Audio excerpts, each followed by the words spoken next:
Namo tassa bhagavato arahato sama sambuddhassa. Namo tassa bhagavato arahato sama sambuddhassa. Namo tassa bhagavato arahato sama sambuddhassa. Kalena dhammasawanang itam manggalamuttamang. Mendengarkan dhamma pada saat yang sesuai. Itulah berkah utama. Yang saya hormati para Rama-Ramani, Bapak Ibu, Saudara-saudari sekalian, terutama umat Buddha, Wihara Sakyamuni, Bali. Selamat malam semuanya, terpujilah Sang Buddha, Namo Buddhaya.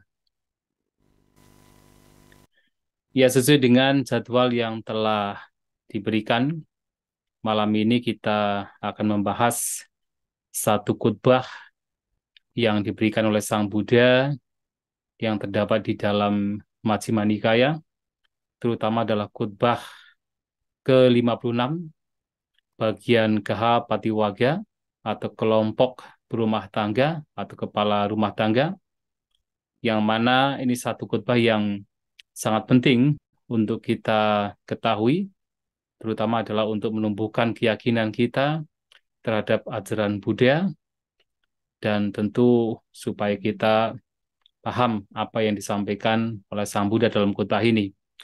Dan sebelumnya saya minta maaf karena tidak bisa secara langsung datang ke Wihara Sakyamuni karena memang saat ini ada beberapa hal yang tidak bisa digantikan,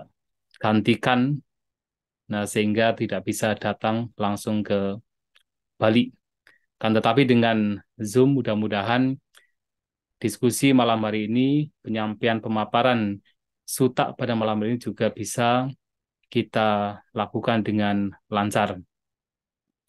Seperti tadi yang saya sampaikan bahwa Upali Sutta adalah khutbah yang terdapat di dalam Majjhima Nikaya, khutbah nomor 56, bagian dari Kahapatiwaga atau kelompok berumah tangga atau kepala rumah tangga, yang mana ini adalah khutbah yang berhubungan dengan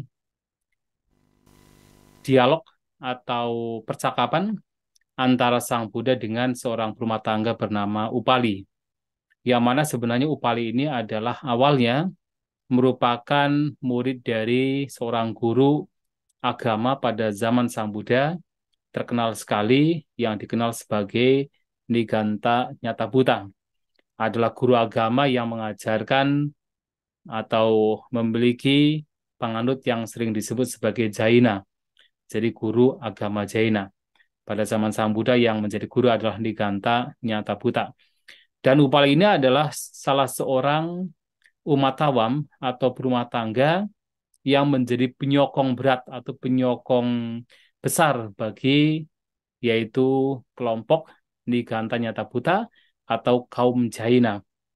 Nah, pada waktu itu dikatakan bahwa Niganta Nyatabuta dan juga para siswanya, jadi banyak siswanya pada waktu itu sedang berada di sebuah kota yang dikenal sebagai Nalanda. Jadi kalau Bapak Ibu, saudara-saudari sekalian pernah ke India, biasanya akan juga berkunjung ke Nalanda. Jadi Nalanda ini adalah salah satu kota yang pada zaman Sang Buddha sering dikunjungi oleh Sang Buddha, dan bahkan seperti Bhante Sariputta juga berasal dari kota Nalanda. Nah, pada waktu itu juga Niganta Nyatabuta bersama dengan para siswanya yang berjumlah banyak berada di kota Nalanda, dan pada waktu itu juga kebetulan Sang Buddha dengan banyak siswanya juga berada di kota yang sama. Terutama pada waktu itu beliau, Sang Buddha, tinggal di salah satu hutan mangga yang bernama Pawarika. Yang sebenarnya hutan mangga ini disebut Pawarika karena memang yang berdana, yang mempersembahkan Hutan Mangga ini adalah seorang seti atau seorang jutawan atau yang kaya raya yang bernama Pawarika. Maka beliau Sang Buddha dan para siswanya berdiam di hutan mangga bernama Pawarika. Nah, suatu kali ketika beliau berada di sana, itu salah satu yaitu murid Niganta Nyataputa yang terkenal bernama Tapasi datang mengunjungi Sang Buddha. Dan di sana sebenarnya kalau dalam kitab ulasan, Tapasi ini sebenarnya sudah beberapa kali berkunjung kepada Sang Buddha dan ada semacam percakapan antara Tapasi dengan Sang Buddha. Tapi Tapasi ini ya tidak punya keyakinan. Walaupun sudah dikatakan beberapa kali bertemu dengan Sang Buddha, tapi tidak ada keyakinan terhadap Sang Buddha. Bahkan datang ke Sang Buddha ya secara umum adalah untuk bagaimana mencari tahu ajaran Sang Buddha dan berusaha untuk bagaimana menjatuhkan ajaran Sang Buddha. Nah, pada waktu itu ketika datang pada Sang Buddha, ya biasa, ya jadi ada percakapan yang secara informal. Jadi sebelum masuk ke dalam diskusi Dhamma, biasanya ada percakapan yang informal dalam artian seperti kalau misalnya para biku, yaitu bertemu dengan Sang Buddha, pasti ditanya, apakah makanannya cukup, apakah sehat, dan sebagainya. Nah, sehingga ketika ada para rumah tangga atau siapapun yang datang pada Sang Buddha, juga sebelum ada percakapan berkenaan dengan doktrin, biasanya ada percakapan yang informal, artinya yang biasa-biasa. Nah, setelah itu Sang Buddha mengawali percakapan tentang Dhamma, bertanya kepada Tapasi, yang mana beliau bertanya, di dalam ajaran Jaina atau ajaran dari Niganta Nyataputa, dari 3 jenis perbuatan, yaitu ucapan, jasmani, dan juga pikiran atau mental, mana yang paling bertanggung jawab dalam melakukan perbuatan jahat. Nah, jadi di sini Sang Buddha menggunakan istilah karma atau kama, yaitu kama adalah perbuatan. Jadi dari 3 perbuatan, yaitu ada kaya kama perbuatan jasmani, waci kama perbuatan ucapan, dan juga manokama perbuatan pikiran, mana yang paling bertanggung jawab dalam melaksanakan perbuatan yang tidak baik atau perbuatan jahat. Nah, ketika ditanya demikian, Tapasi atau juga secara lengkap namanya Tiga Tapasi menjawab, di dalam ajaran Niganta Nyataputa atau ajaran Jaina tidak dikenal istilah kama, atau dengan kata lain tidak menggunakan istilah karma untuk mengacu kepada perbuatan, tetapi menggunakan istilah danda. Jadi danda itu sebenarnya artinya yaitu tongkat, tongkat pemukul. Nah, jadi ia mengatakan bahwa tidak menggunakan istilah karma atau perbuatan, tapi istilah danda atau tongkat pemukul. Lantas Sang Buddha menanyakan, kalau demikian, bagaimanakah di dalam ajaran Niganta Nyataputa di antara 3 jenis tongkat, yaitu tongkat pemukul berupa perbuatan jasmani atau berupa jasmani, tongkat pemukul berupa ucapan, dan tongkat pemukul berupa pikiran, mana yang paling bertanggung jawab dalam pelaksanakan yaitu perbuatan-perbuatan yang buruk. Nah, disinilah kemudian Tiga Tapasi menyampaikan bahwasan di antara 3 tongkat ini, 3 tongkat pemukul ini, yang paling bertanggung jawab adalah tongkat pemukul pikiran. Jadi ada manudanda, tongkat pemukul pikiran. Nah, ini menarik sekali karena apa? Kenapa? Di sini Niganta Nyataputa atau kaum Jaina atau Tiga Tapasi sebagai salah satu muridnya tidak menggunakan istilah karma, tapi lebih menggunakan istilah danda atau tongkat pemukul. Karena mereka di dalam ajaran Jaina ini menganggap bahwa 3 jenis atau 3 faktor ini, yaitu jasmani, ucapan, dan juga pikiran atau mental, itu seperti tongkat pemukul yang memberikan penderitaan, memberikan kesengsaraan bagi diri sendiri untuk terus dilahirkan di alam tumbuh lahir dan juga memberikan kesengsaraan bagi makhluk lain. Nah, jadi karena memberikan kesengsaraan, memberikan penderitaan, maka ucapan, perbuatan jasmani, dan juga pikiran dianggap sebagai tongkat pemukul. Jadi alih-alih menggunakan istilah karma, tapi menggunakan istilah tongkat pemukul. Nah, yang menarik lagi adalah Tapasi ini yang adalah murid dari Niganta Nyata Buddha ini eh, tentu atas dasar ajaran dari Niganta Nyata Buddha mengatakan bahwa di antara tiga tongkat pemukul ini yang paling bertanggung jawab dalam melaksanakan atau dalam katakan memunculkan perbuatan jahat itu adalah pikiran. Maksudnya adalah jasmani. Nah, jadi maaf tadi bukan pikiran tetapi adalah jasmani. Jadi antara tiga tongkat pemukul yang paling bertanggung jawab di dalam memunculkan, di dalam melaksanakan perbuatan jahat adalah jasmani. Bukan ucapan dan juga bukan pikiran, adalah jasmani. Nah, ini penting sekali. Karena mereka ini kalau kita melidik ke dalam ajaran Niganta Nyata Buddha, di dalam kitab komentar dan lain sebagainya, mereka ini punya pandangan bahwa yang menyebabkan seseorang menderita itu tidak lain adalah jasmani.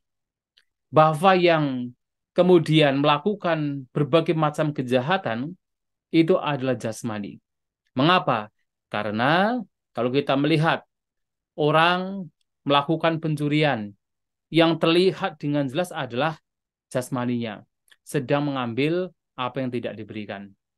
Orang kemudian melakukan pembunuhan, yang kelihatan dengan jelas tengah melakukan aktivitas membunuh, itu adalah jasmani.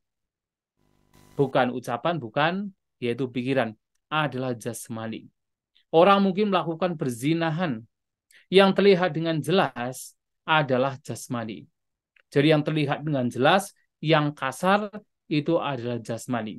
Sementara ucapan dan juga pikiran itu sifatnya adalah halus. Apalagi pikiran itu lebih halus. Maka yang paling bertanggung jawab dalam seseorang melakukan kejahatan itu adalah jasmani.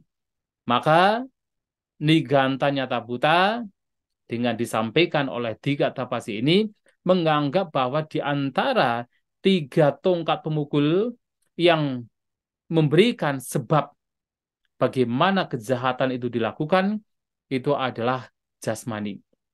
Nah, ini juga yang kemudian menjadi satu alasan kenapa pertapa Niganta Nyata Buddha dan juga para siswanya atau kaum Jaina mereka melakukan praktik penyiksaan diri. Ya, jadi mereka melakukan praktik penyiksaan diri karena menganggap bahwa jasmani ini yang paling bertanggung jawab atas segala kejahatan hal yang baik. Jasmani adalah yang paling bertanggung jawab. Maka mereka melakukan praktik penyiksaan diri. Untuk apa? Supaya dengan jasmani disiksa itu sebagai cara untuk bisa terbebaskan. Karena jasmani inilah yang menyebabkan banyak penderitaan, banyak hal yang buruk, maka sudah sewajarnya jasmani itu disiksa supaya pembebasan bisa terjadi.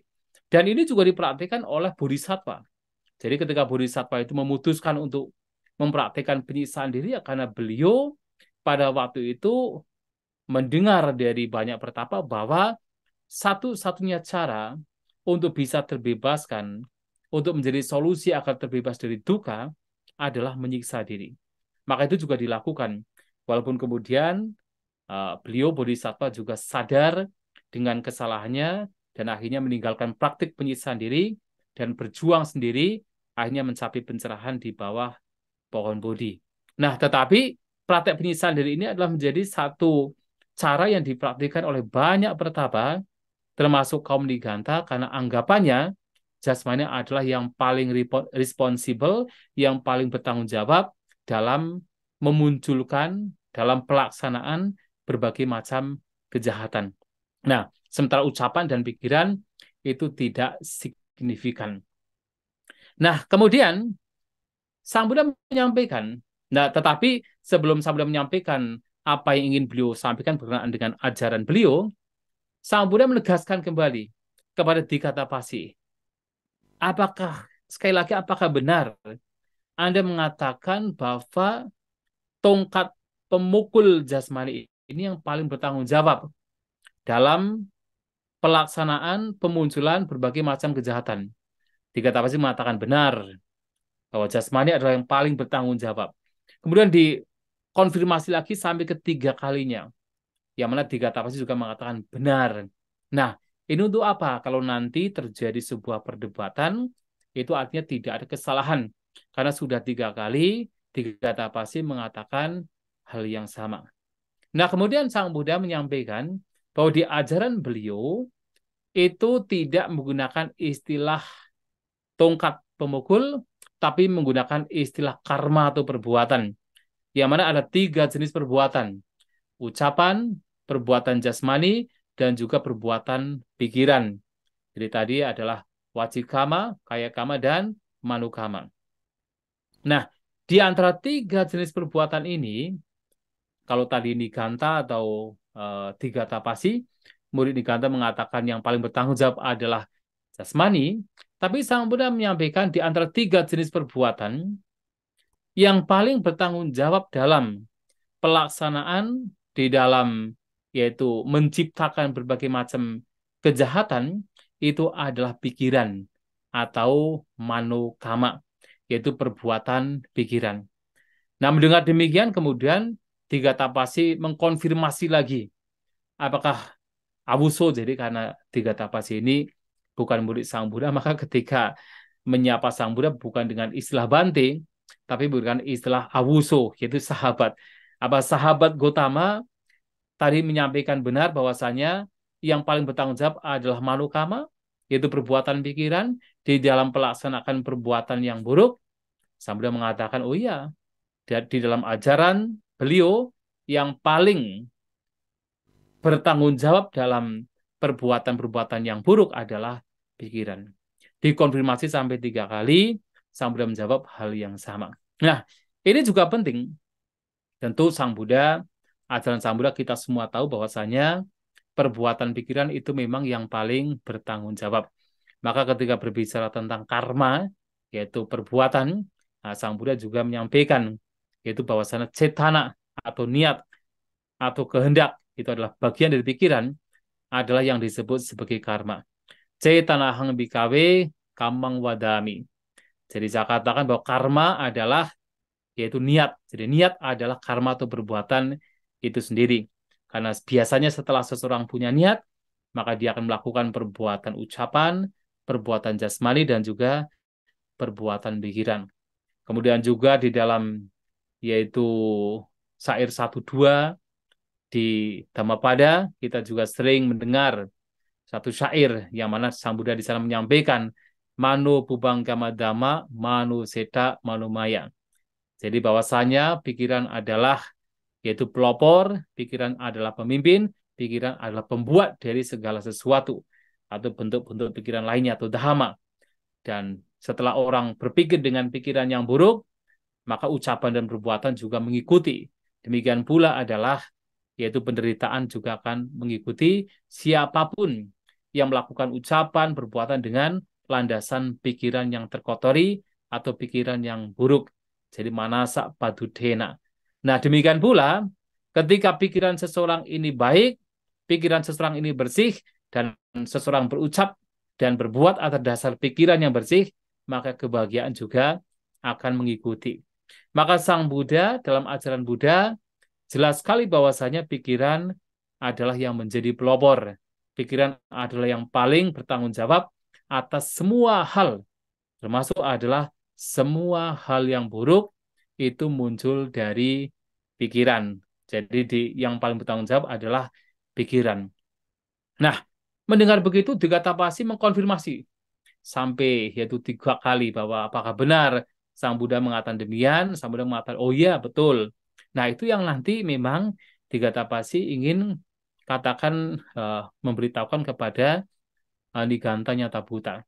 Nah setelah ada conversation atau percakapan demikian.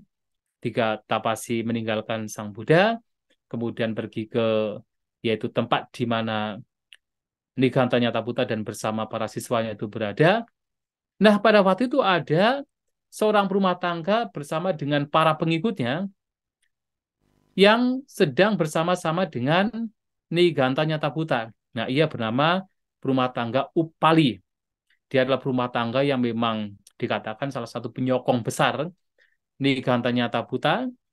Nah, kemudian ketika Upali ini berada di sana dan mendengar Tiga Tapasi yang menceritakan kejadian atau peristiwa pertemuan dengan Sang Buddha, dan waktu itu Niganta Buddha juga menyampaikan kebahagiaannya karena apa yang disampaikan oleh Tiga Tapas ini benar, bahwasanya di dalam ajaran Jaina yang paling bertanggung jawab adalah tongkat pemukul jasmani, sementara di dalam ajaran Buddha adalah pikiran. Nah, mereka berpikir pikiran itu halus, maka tidak sebanding dengan jasmani yang kasar. Maka kalau kita bicara tentang mana yang paling bertanggung jawab adalah yang paling kasar, yaitu jasmani, bukan pikiran. Nah, Upali pada waktu itu juga memang punya keyakinan yang kuat terhadap Niganta Nyataputa. Merasa juga betul bahwasanya yang disampaikan oleh Tiga Tapasi memang sudah sesuai dengan ajaran Jaina, ajaran Niganta Nyataputa. Maka dia berpikir, oh saya nanti akan datang pada Sang Buddha dan akan berdebat dengan Sang Buddha. Nah, Tiga Tapasi ini melarang kepada Upali agar jangan menemui Sang Buddha.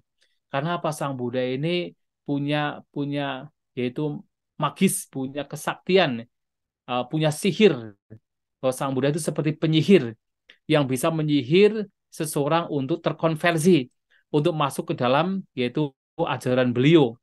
Nah, itu Tiga Tapasi mengatakan demikian karena dia sebenarnya sudah beberapa kali menemui Sang Buddha dan melihat keagungan Sang Buddha, melihat kecerdasan Sang Buddha. Maka dia berpikir bahwa Upali ini adalah orang yang cerdas. Upali ini adalah orang yang kritis. Kalau kemudian dia sampai datang kepada Sang Buddha, bisa saja kemudian dia akan terkonversi menjadi pengikut Sang Buddha. Maka Tiga Tapasi melarang, tetapi Niganta Nyataputa mengatakan tidak mungkin Upali ini bertemu dengan Sang Buddha akan kemudian terkonversi masuk ke dalam ajaran Sang Buddha. Tidak mungkin. Bahkan Sang Buddha yang nanti akan menjadi murid dari Jaina, murid dari Niganta Nyataputa. Itu pikiran dari Niganta Nyataputa. Maka ketika Tiga Tapasi itu menyampaikan sampai 3 kali, tidak diterima, kemudian eh, Niganta Nyataputa juga menyampaikan 3 kali bahwa dipersilahkan Upali untuk menemui Sang Buddha dan berdebat. Akhirnya Upali menyampaikan dia akan datang menemui Sang Buddha. Bahkan dia sudah sesumbar seperti kalau Bapak Ibu pernah yaitu mendengar cerita mengenai yaitu seorang pendebat bernama Satsaka yang dia juga murid dari Ganta Nyataputa yang kemudian juga akhirnya punya keyakinan terhadap Sang Buddha. Nah, Upali ini juga punya sesumbar. Dia akan datang kepada Sang Buddha dan akan mendebat doktrin Sang Buddha dan akan menjatuhkan ajaran Sang Buddha. Jadi dia mengibaratkan seperti seorang yang kuat, yang kemudian ada seekor kambing jantan dengan bulu yang panjang. Wah, itu bulunya dipegang, diputar-putar, ditarik-tarik. Nah, demikian pula Upali ini akan menghancurkan, menarik ke sana kemari ajaran Sang Buddha. Atau seperti seorang yaitu pembuat minuman keras yang melemparkan saringan ke dalam tempat minuman keras dan diputar-putar, dipegang ke sana kemari. Nah, demikian pula dia akan menjatuhkan, akan mengubrak-abrik ajaran Sang Buddha. Nah, sampai sesumbar demikian. Nah, tetapi ya kemudian Upali ini kemudian datang menemui Sang Buddha dan mengkonfirmasi apakah tadi bertemu dengan Tiga Tapasi atau tidak. Sang Buddha mengatakan iya, saya bertemu dengan Tiga Tapasi. Dan kemudian apakah ada percakapan yang seperti yang disampaikan oleh Tiga Tapasi? Oh iya, ada percakapan yang disampaikan oleh Tiga Tapasi, betul. Nah, akhirnya kemudian Upali ini mengatakan bahwa ajaran Sang Buddha ini salah. Artinya yang benar adalah ajaran Niganta Nyata Buta, bahwa yang paling bertanggung jawab adalah jasmani, bukan pikiran. Tapi kemudian Sang Buddha menyampaikan, kamu datang ke sini mau berdebat atas kebenaran atau tidak? Kalau mau berdebat atas dasar kebenaran, maka mari kita bisa berbincang. Upali ini adalah orang yang cerdas. Maka dia mengatakan, ya saya datang ke sini untuk berdebat atas dasar kebenaran. Dan mari kita berbincang tentang hal ini. Nah, Sang Buddha kemudian memberikan beberapa pertanyaan. Yang ini kalau kita melihat dari pertanyaan Sang Buddha, sebenarnya Sang Buddha itu tahu persis ajaran dari Niganta Nyata Buta.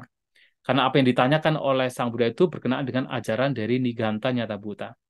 Nah, Sang Buddha bertanya, pertanyaan pertama adalah, misalnya ada seorang murid Niganta. Jadi kalau kita bicara murid Niganta yang betul-betul patuh dengan ajaran Niganta, ajaran Jaina, maka akan mempraktikkan ajaran Jaina dengan benar. Yang salah satunya adalah praktek dari ajaran dari Jaina adalah menghindari air dingin. Karena mereka berpikir bahwa dalam air dingin itu ada makhluknya. Maka dihindari air dingin. Nah, sehingga ada kasus misalnya, Sang Buddha menyampaikan, misalnya ada seorang murid dari Ganta yang sedang mengalami sakit parah, yang membutuhkan air dingin. Tetapi karena dia sudah bersumpah untuk tidak menggunakan air dingin, maka dia tidak menggunakan air dingin. Walaupun sebenarnya dia mau. Nah, dia tetap menggunakan air panas. Dan karena hal itulah maka dia meninggal. Sementara pikirannya masih melekat dengan air dingin, ada keinginan untuk mendapatkan air dingin, tapi dia bersumpah untuk tidak menggunakan. Maka dia tidak menggunakan secara jasmani air dingin tersebut.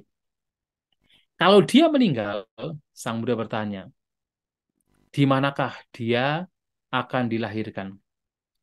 Nah, Upali ini mengatakan bahwa murid Niganta ini akan dilahirkan di alam dewa yang masih melekat dengan pikiran. Nah, itu menurut Upali. Lah mendengar jawaban dari Upali, Sang Buddha menyampaikan, oh, hati-hati dengan jawabanmu. Apa yang kamu sampaikan di depan bertolak belakang dengan apa yang kamu sampaikan sekarang. Maksudnya apa? Maksudnya adalah kalau kita melihat kasus ini, ternyata pikiran ini yang paling bertanggung jawab atas kelahiran dari orang ini. Yang dikatakan adalah murid dari Niganta.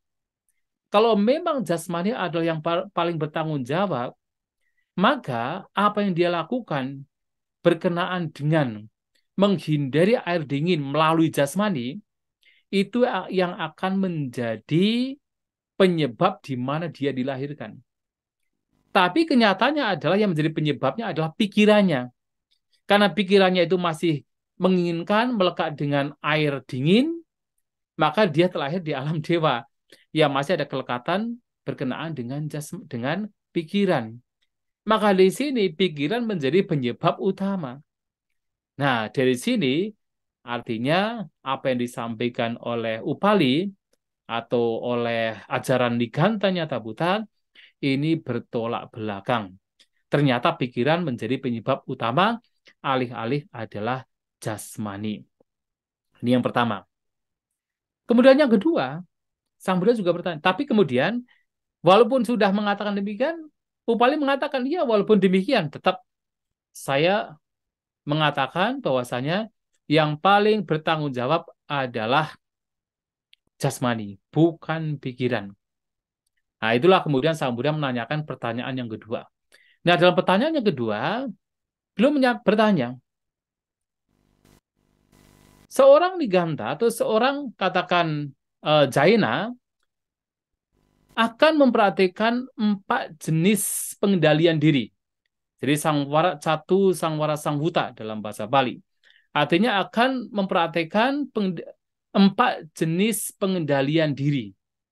Yang mana memang kalau diterjemahkan di dalam secara harfiahnya memang agak rancu, tetapi artinya adalah yaitu mengekang dari segala kejahatan. Ada yang mengatakan mengekang dari segala air. Jadi wari-wari itu. Tapi ini mengacu kepada wari di sini mengacu kepada kejahatan. Mengekang dari segala kejahatan. Menghindari dari segala kejahatan. Kemudian dibersihkan dari segala kejahatan. Dan juga diliputi oleh penghindaran dari segala kejahatan. Ada 4 pengekangan.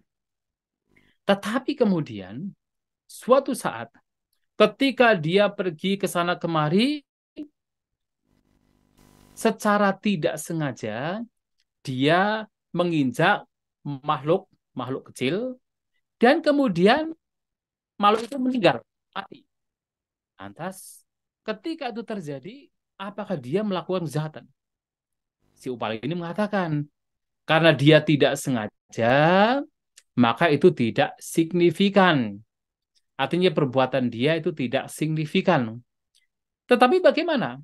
Kalau misalnya dia itu sengaja menginjak makhluk tersebut, ataukah mungkin serangga, atau makhluk kecil, yang kemudian makhluknya meninggal. Dia sengaja melakukannya. Nah, karena dia itu sengaja melakukannya, maka dia telah melakukan kejahatan yang besar. Karena dia sengaja melakukannya. Nah, ini juga menjadi perhatian Sang Buddha. Hati-hati kamu Upali, bahwa apa yang kamu sampaikan di depan sekarang berbeda dengan atau bertolak belakang dengan yang di belakang. Artinya apa? Kalau memang perbuatan jasmani ini yang paling bertanggung jawab atas segala perbuatan atau segala kejahatan, maka walaupun dia tidak sengaja menginjak makhluk, maka itu adalah perbuatan yang besar.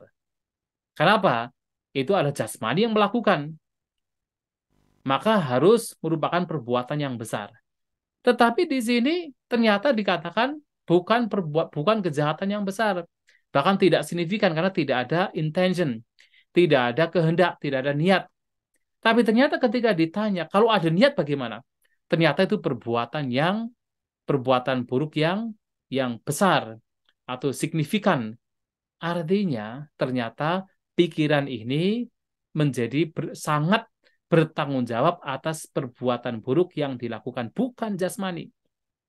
Nah, jadi artinya Sang Buddha ini pandai sekali bagaimana mengcounter yaitu ajaran Nikanta yang mau berdebat, tetapi kemudian ya setelah di counter ternyata bertolak belakang dengan pemahaman bahwasanya jasmani itu yang paling bertanggung jawab.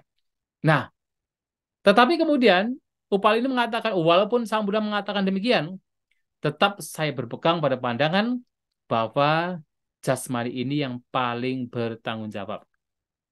Maka kemudian Sang Buddha bertanya kembali.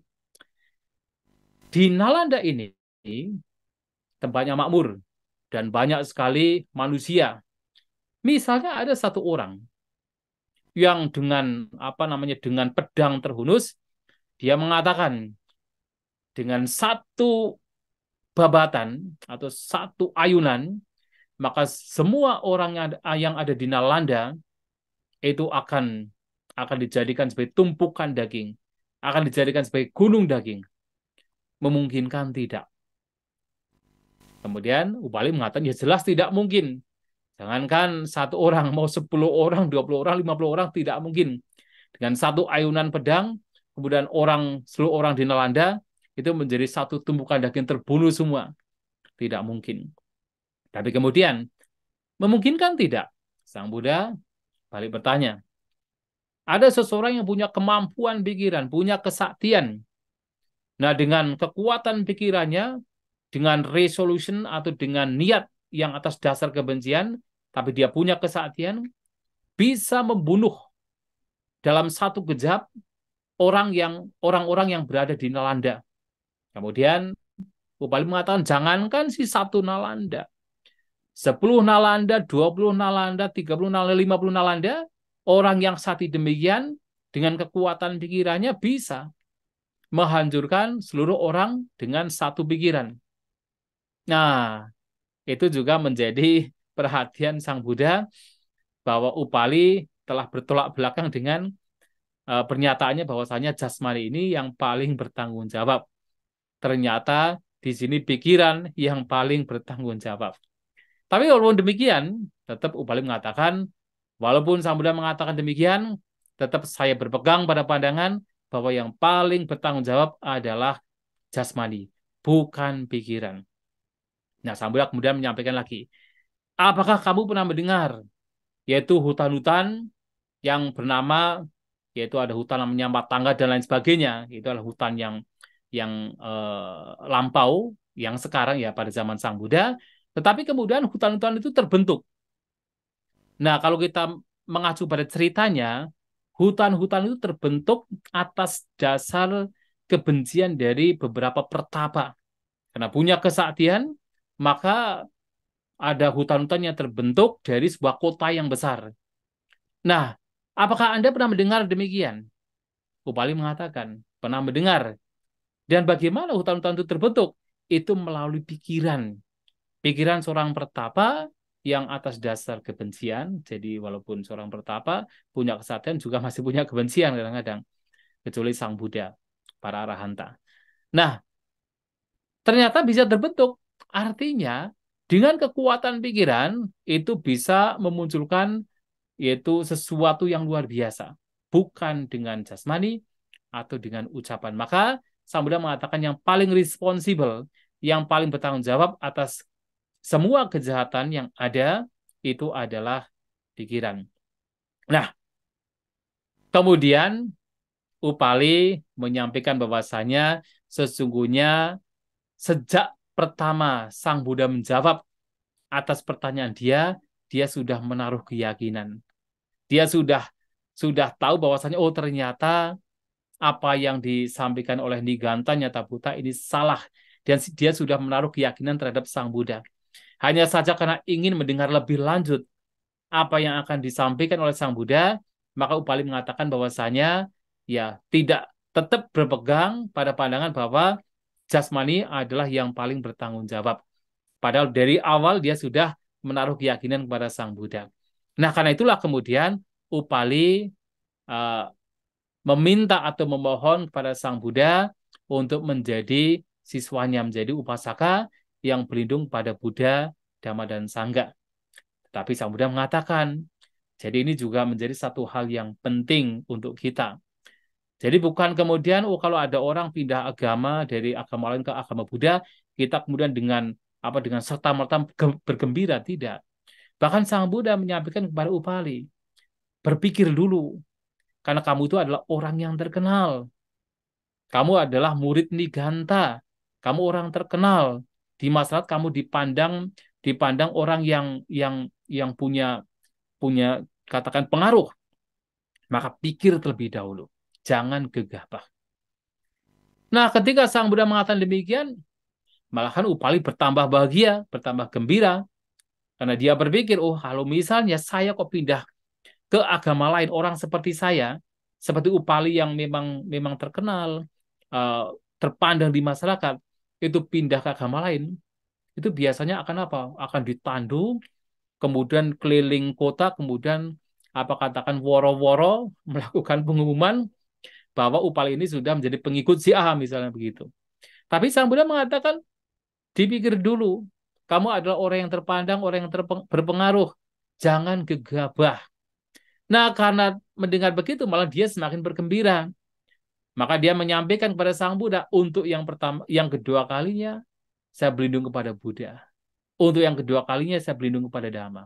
Untuk yang ketiga kalinya, saya berlindung kepada Sangha.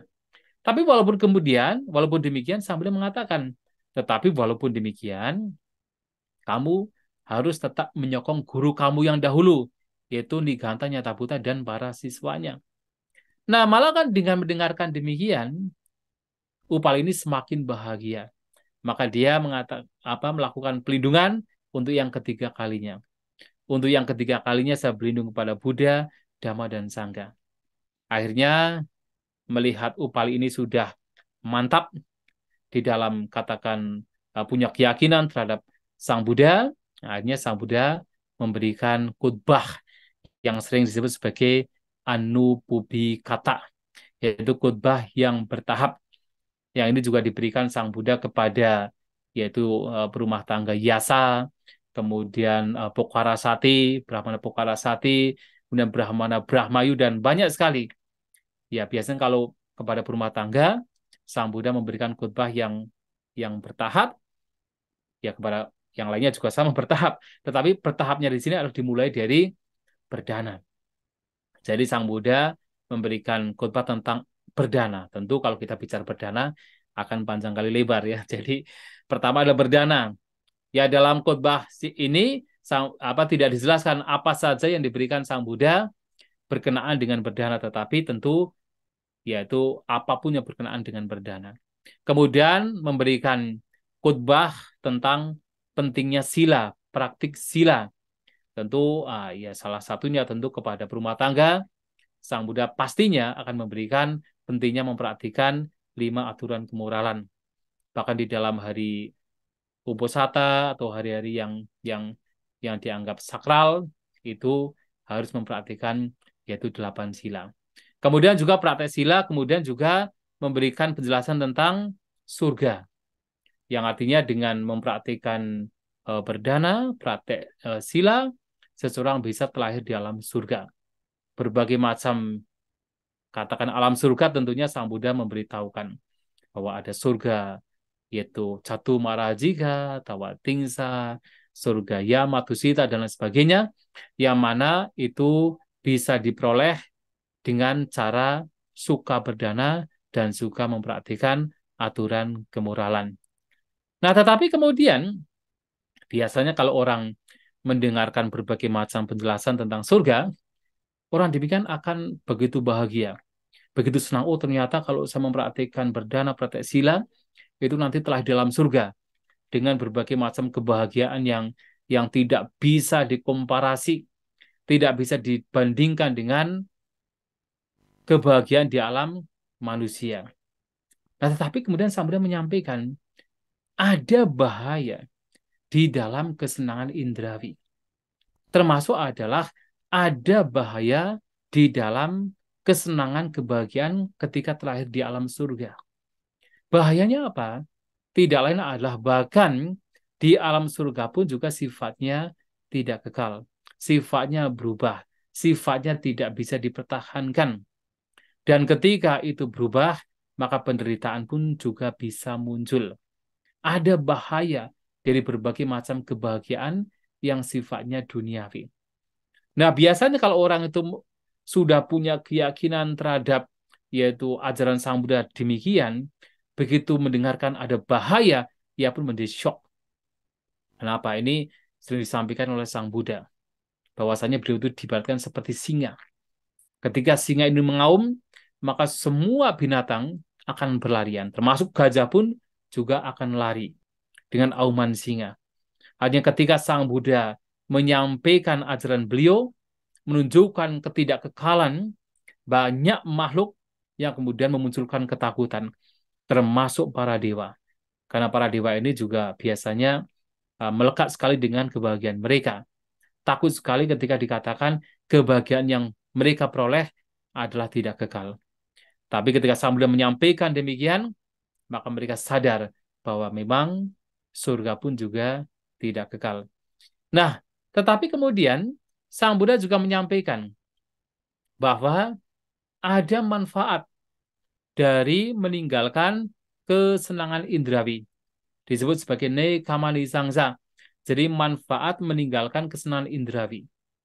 Jadi tidak hanya katakan memberikan bahaya kesenangan indrawi, tapi juga ada manfaat kalau seseorang meninggalkan kesenangan indrawi, dengan kata lain meninggalkan kemelekatan terhadap berbagai macam kesenangan indrawi. Nah, mendengar demikian, Upali kemudian tentu merasa merasa yang tadinya mungkin shock, tadinya mungkin muncul ketakutan, nah di situ muncullah semacam ada pelindungan bahwa ada cara yang mana bisa dilakukan untuk bebas dari katakan bahaya yang muncul dari kesenangan indrawi. Nah, itulah ketika Sang Buddha melihat para atau siswa yang mendengarkan Dhamma, batinnya sudah matang, batinnya sudah siap, batinnya sudah terbebas dari rintangan batin, batinnya sudah teguh, batinnya sudah lembut, batinnya sudah siap untuk menerima damai yang lebih tinggi, maka beliau akan membabarkan yang disebut Buddhanang Samuka di sana. Jadi ajaran yang tertinggi dari para Buddha yang tidak lain adalah mengajarkan kepada Upali ini adalah tentang 4 kebenaran mulia. Memberitahukan apa itu duka penderitaan, apa itu kemunculan atau sebab duka, mengapa duka penderitaan itu muncul, apa itu padamnya duka, dan juga memberitahukan jalan yang membawa kepada padamnya duka. Jalan yang membawa kepada lenyapnya penderitaan. Mendengar demikian, karena Upali ini adalah orang yang cerdas, orang yang batinnya memang pada waktu itu sudah matang, punya confidence, tidak punya 5 rintangan batin, mendengar pemaparan 4 kebenaran mulia, ia mencapai kesucian Sotapanna. Mata Dhamma muncul pada Upali. Ia melihat bahwasanya yang kinci samudaya dhammang, sabantang nirodha dhammang. Jadi apapun yang muncul karena sebab, semuanya pasti akan mengalami kepadaman. Dan itu tentu dilihat oleh seorang yang mencapai, yaitu Sotapanna. Nah, tentu kita harus paham bahwa kalau orang mencapai kesucian Sotapanna, orang demikian telah menghancurkan 3 belenggu. Artinya keraguan-raguan sudah tidak ada. Terhadap Buddha, Dhamma, dan Sangha sudah tidak ada. Orang demikian juga sudah paham sekali bahwasanya kemelekatan terhadap ritual upacara yang dianggap sebagai jalan yang membawa kepada pembebasan itu juga lenyap. Orang demikian juga telah melenyapkan pandangan bahwa ada self, bahwa ada diri. Nah, karena apa? 3 ini hancur, 3 belenggu ini hancur karena seseorang telah melihat melalui pengalaman sendiri, melalui abinya, bahwasanya ada kepadaman atau ada nibbana. Maka pandangan terhadap self itu lenyap, keraguan-raguan terhadap Buddha, ajaran Buddha, termasuk Sangha itu juga lenyap, dan maka dia pun juga tahu bahwa sila wata atau sila bata, aturan kemoralan, dan juga aturan di sini ritual, rites and ritual, aturan-aturan tertentu, kemudian kewajiban-kewajiban tertentu yang sifatnya adalah seremonial, upacara dan sebagainya, itu bukan jalan yang membawa kepada nibbana. Walaupun tentunya ini pun juga dalam konteks tertentu masih dibutuhkan. Bukan tidak dibutuhkan, tetapi tidak menjadi hal yang utama. Apalagi kalau itu dilekati itu menjadi perintang bagi seseorang yang mempraktikkan Dhamma demi pembebasan. Nah, karena 3 belenggu telah dihancurkan dan dia memiliki keyakinan yang unshakable, tidak bisa diguncang lagi terhadap Buddha, Dhamma, dan Sangha, maka dia jelas dengan sepenuh hati. Kalau tadi kan berlindung pada Buddha, Dhamma, dan Sangha atas dasar keyakinan awal. Kalau sekarang keyakinannya sudah tidak tergoncangkan lagi. Ya, sehingga betul-betul Upali ini ya sudah menganggap Sang Buddha adalah betul-betul gurunya. Ya, jadi betul-betul gurunya, dan seorang Sotapanna sudah tidak mungkin pindah guru. Ya, dengan kata lain sudah tidak mungkin pindah agama. Jadi kalau seorang Sotapanna nggak mungkin pindah agama. Sudah tidak mungkin pindah guru. Nah, sehingga dia meminta kepada ketika pulang ke rumah, dia meminta kepada penjaga rumah, yaitu security, satpamnya. Pokoknya nanti rumah ini tidak lagi dibuka untuk para niganta-niganti. Niganta-niganti itu adalah para pertapa niganta, laki-laki, dan niganta perempuan, jadi niganta-niganti. Tetapi rumah ini akan dibuka untuk para biku, bikuni, upasaka, dan upasika. Nah, itu disampaikan kepada penjaga rumah atau security-nya. Nah, sehingga ketika suatu kali Digatapasi mendengar, wah ternyata betul Upali ini datang kepada Sang Buddha sekarang terkonversi. Wah, kena magicnya, kena sihirnya Sang Buddha. Maka dia kemudian datang kepada gurunya, Nigantanya Tabuta, dan menyampaikan hal tersebut. Awalnya Nigantanya Tabuta tidak percaya. Nggak mungkin lah orang seperti Upali ini akan sampai kemudian pindah ajaran, pindah guru. Kamu mungkin ya sudah kalau begitu kamu lihat sendiri ke sana. Datang kepada yaitu Upali apakah benar. Nah, ketika kemudian datang kepada yaitu Upali, kemudian diketahui, bahkan security-nya juga menyampaikan sekarang nggak boleh dibuka untuk kaum Jaina, tetapi hanya untuk para biku-bikuni, upasaka dan upasika. Maka dia kemudian kembali lagi kepada Niganta Nyatabuta, dan kemudian Niganta Nyatabuta tidak percaya, tetapi kemudian dia memutuskan bersama dengan para siswa lainnya mendatangi rumah Upali. Sesampainya di sana, awalnya ditolak, tapi kemudian karena dikatakan Niganta datang, sang Upali kemudian menyampaikan kepada security-nya untuk mempersiapkan tempat duduk di aula tengah. Mungkin karena rumahnya besar, punya aula tengah, nah ditempatkan di sana. Nah, kemudian biasanya ketika Niganta Nyataputa itu datang, Upali ini begitu hormat. Jadi mendatangi Niganta Nyataputa, mempersiapkan tempat duduk yang terbaik, tertinggi, memapah Niganta Nyataputa, kemudian membawanya ke tempat duduk dan didudukan dengan polite-nya, dengan santunya kepada Niganta Nyataputa. Tetapi di hari itu, Upali ini sudah mempersiapkan tempat duduk yang terbaik, tertinggi untuk dirinya. Jadi begitu Niganta Nyataputa datang, nah Upali ini sudah duduk di tempat duduk yang tertinggi, yang terbaik. Wah, dari situlah kemudian Niganta Nyataputa marah. Oh, kamu bodoh, kamu gila. Jadi malah marah jadinya. Padahal seorang guru agama besar tapi marah kepada Upali, mengatakan kamu gila, kamu bodoh. You are mad, you are moron dalam bahasa Inggrisnya. Nah, tapi kemudian ada conversation, ada percakapan yang akhirnya uh, Niganta Nyataputa menanyakan apakah benar kamu sudah menjadi murid Sang Buddha.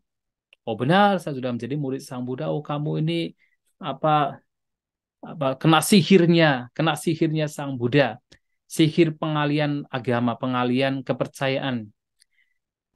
Kemudian Upali malah mengatakan, yo kalau memang Sang Buddha itu mempunyai sihir demikian, saya malah berharap semoga semua keluargaku, semua kerabatku kena sihir demikian supaya mereka mendapatkan kebahagiaan kesejahteraan. Saya juga berharap semoga semua orang yang ada di Nalanda kena sihir demikian. Saya berharap bahwa semua makhluk, baik para dewa, mara, brahmana, raja, rakyatnya, semua kena sihir demikian. Nah, saya berharap semoga Satria, Brahmana, Waisa, para pekerja semua kena sihir demikian. Supaya mereka mendapatkan kebahagiaan dan kesejahteraan. Niganta marah lagi. Malah sampai mengatakan, kamu ini dibaratkan seperti orang yang pergi untuk mengebiri orang. Kamu pulang dikebiri. Jadi dibaratkan seperti itu. Karena saking marahnya begitu kan. Atau kamu itu dibaratkan seperti orang yang dikirim untuk mencungkil mata orang. Kamu pulang, mata kamu sudah dicungkil. Jadi kamu diminta untuk datang pada Sang Buddha, mendebat ajaran Sang Buddha. Kamu malahan terkonversi. Kamu malahan pindah keyakinan. Oh, marah. Nah, kemudian Niganta bertanya lagi. Sekarang putuskan siapa guru kamu. Nah, disitulah kemudian Upali, rumah tangga Upali, menyampaikan beberapa syair ya, beberapa syair mengenai yaitu bagaimana dia itu sudah menjadi murid Sang Buddha.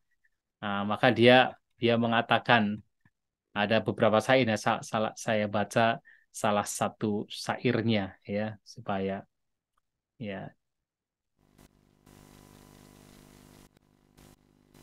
Nah, ini salah satu syair yang disampaikan oleh Upali. Nah, ia mengatakan untuk mengungkapkan bahwasanya ia sudah menjadi murid Sang Buddha. Nah, Upali mengatakan, beliau adalah sang bijaksana yang telah menyingkirkan delusi, telah meninggalkan belantara dalam pikiran, pemenang dalam peperangan. Beliau tidak menderita dengan pikiran seimbang yang sempurna, matang dalam moralitas, berkebijaksanaan mulia, melampaui segala godaan, Beliau adalah tanpa noda. Beliau adalah sang Bagawa dan aku adalah siswanya. Kemudian bebas dari kebingungan, beliau berdiam dalam kepuasan, menolak perolehan duniawi, wadah kegembiraan. Seorang manusia yang telah menyelesaikan tugas pertabaan, seorang yang membawa jasmani terakhirnya. Beliau sama sekali tanpa tanding dan sama sekali tanpa noda. Beliau adalah sang Bagawa dan aku adalah siswanya. Beliau bebas dari keraguan-raguan dan terampil, berdisiplin dan pemimpin yang unggul. Tidak seorang pun melampaui kualitas-kualitasnya yang gilang gemilang. Tanpa bimbang, beliau adalah penerang. Setelah mematahkan keangkuhan, beliau adalah pahlawan. Beliau adalah sang Bagawa. Dan aku adalah siswanya. Sang pemimpin kelompok, beliau tidak terukur. Kedalamannya tidak terukur. Beliau mencapai keheningan, pemberi keamanan, pemilik pengetahuan. Beliau berdiri dalam dhamma dan batin terkendali. Setelah mengetahui, setelah mengatasi segala belenggu, beliau terbebaskan. Beliau adalah sang Bagawa dan aku adalah siswanya. Ini adalah beberapa syair yang disampaikan oleh Upali kepada yaitu Niganta Nyatabuta. Yang mendengar demikian kemudian Niganta Nyatabuta merasa bersedih sekali karena salah satu siswa rumah tangga yang menjadi penyokong besar bagi beliau, bagi Niganta dan juga siswanya ini sekarang sudah pindah keyakinan. Dan sebenarnya sebelum itu juga salah satu penyokong besar dari Niganta juga sudah pindah menjadi murid Sang Buddha. Yang tidak lain adalah yaitu Senapati Siha atau Panglima Siha, Panglima kerajaan bernama Siha yang juga menjadi penyokong besar Niganta Nyatabuta yang kemudian ketika bertemu dengan Sang Buddha juga akhirnya berlindung kepada Buddha, Dhamma, dan Sangha. Dan ini ditambah lagi, yaitu perumah tangga Upali yang menjadi penyokong besar dari Niganta Nyatabuta dan siswanya, ternyata sekarang sudah pindah keyakinan. Ya, tentu karena sudah mencapai kesucian Sotapanna, ya tentu tidak mungkin akan memiliki guru yang lain. Dan itu yang membuat Niganta ini menjadi pada waktu itu tidak bisa menahan kesedihannya, tidak bisa menahan syoknya, dan akhirnya dia muntah darah. Dan dia kemudian dibawa ke daerah Pawa, dan tidak lama kemudian Niganta Nyatabuta meninggal. Nah itulah Bapak Ibu Saudara-saudari sekalian, kisah dan juga ya percakapan berkenaan dengan Sang Buddha, Upali dan juga Tiga Tapasi dan juga Niganta Nyatabuta yang di situ kita bisa melihat ada poin-poin dhamma yang disampaikan oleh Sang Buddha dan kita juga bisa melihat poin-poin ajaran yang dikatakan dipraktikan oleh kaum Niganta atau zaman sekarang disebut sebagai kaum Jaina ya yang tentu diperhatikan pada zaman Sang Buddha. Itulah yang ingin saya sampaikan pada kesempatan malam hari ini. Semoga tentang Upali Sutta ini bisa memberikan satu pemahaman yang benar berkenaan dengan Dhamma. Semoga kita semua maju dalam Dhamma.